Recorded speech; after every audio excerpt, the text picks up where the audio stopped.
I get a lot of people saying pretty much what Clyde's saying right here, that they just don't quite understand the process when it comes to rendering fats. And hey, that's what I'm here for. I wish I had something prepped to actually do a video on the rendering today. I don't, so I figured I'd do a quick talk about it, kind of cover some of the basic ideas. And if y'all got any questions, be sure to join us on Telegram or ask here. And hey, we'll try to answer anything that you don't understand. But essentially what you're doing is you want to melt the fat out of whatever tissue you've got. If you've got bacon, so bacon grease, if you've got some pork trimming, beef trimmings, whatever, you're trying to melt that fat down without scorching it. A lot of times people will do it in the crock pot. They'll start with a little bit of water just so it can heat up on the bottom. You know, you don't start burning before you actually start rendering that fat.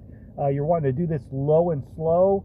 You don't want that to start turning a golden color and getting an off taste to it. It changes the chemical composition of the fat itself, and it'll always carry that kind of burnt taste. You also want to try, if you want to keep it a nice clean white fat, very neutral flavored, get all the little bits of red, all the bits of meat out of it before you do render it down. Chop it up as fine as you can. Some people like to grind it. That's perfectly valid. It renders a little bit faster that way.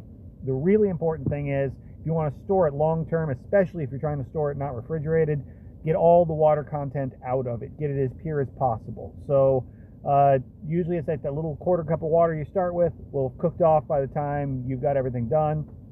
You'll use a ladle or whatnot and spoon off any scum or residue on the top layer, and there's usually a layer at the bottom in the pot too.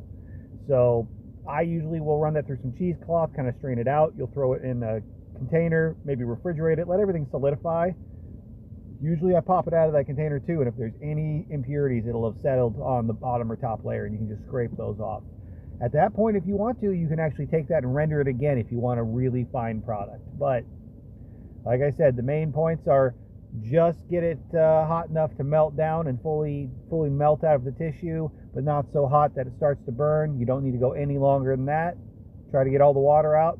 Try to get any impurities out that you can. And that's really all it is. And that works with just about any animal fat, whether it's poultry, pork, beef, all kinds of stuff. And it's all super valuable. Don't throw this stuff away, guys. That hamburger grease in the bottom of your pan, that bacon grease from cooking, I mean, put it in an old soup can and put it in your refrigerator if you can. Save this stuff because it's healthier fat than using these seed oils.